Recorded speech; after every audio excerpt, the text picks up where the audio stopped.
രാവിലെ നിങ്ങളും ഇങ്ങനെയാണോ? രാവിലെ എനിക്ക് ഭയങ്കര തിരക്കായിരിക്കേ.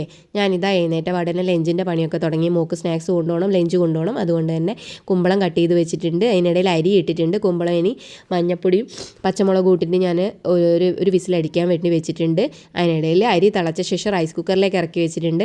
ഇനിയിപ്പോൾ കോളിഫ്ലവറിൻ്റെ കറി ഉണ്ടാക്കണം. അതിന് കോളിഫ്ലവർ കട്ട് ചെയ്തിട്ട് മഞ്ഞപ്പൊടിയും ഉപ്പും ഇട്ടിട്ടൊന്ന് വേവിച്ച് വെച്ചിട്ടുണ്ട്. ഇതിനിടയിൽ പച്ചക്കറി കലക്കി വെച്ചിട്ടുണ്ട്. തേങ്ങ ഒഴിച്ചിട്ടുള്ള മോരൊഴിച്ച കറിയാണ്. ഉപ്പേരിയും സെറ്റാക്കി. ഇനി ഒരു മുട്ട ഓംലേറ്റും കൂടിയും വേണം.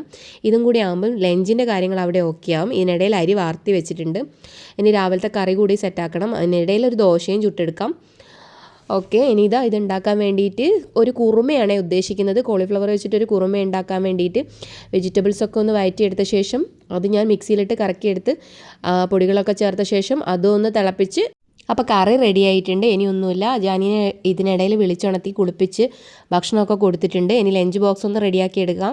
ലഞ്ച് ബോക്സിലേക്ക് ഇത് ചോറും ഉണ്ടാക്കി വെച്ച സാധനങ്ങളൊക്കെ റെഡിയാക്കി വെച്ചിട്ടുണ്ട്. ജാനിയുടെ യൂണിഫോമും കാര്യങ്ങളൊക്കെ ഇട്ട് കൊടുത്തിട്ടുണ്ട്. അപ്പോൾ വണ്ടി വന്നു കേട്ടോ, ഓട്ടോ വന്നു. വണ്ടിയിൽ കയറ്റി കൊടുക്കുകയാണ്. അവളിങ്ങനെ എന്താ പറയുക, ഉമ്മ തരികയും ടാറ്റ പറയുകയൊക്കെ ചെയ്തുകൊണ്ടാണ് പോവുക. ഋതുട്ടനെ എഴുന്നേറ്റിട്ടുണ്ട്. അവനെയും കുളിപ്പിച്ച് ഭക്ഷണമൊക്കെ കൊടുത്തിട്ട് തന്നെയാണ് അംഗൻവാടിയിലാക്കി കൊടുക്കുക. അപ്പോൾ എല്ലാം കഴിഞ്ഞ് അംഗൻവാടിയിലേക്കുള്ള പോക്കാണ്. അപ്പോൾ അത്രയേ ഉള്ളൂ. ബൈ.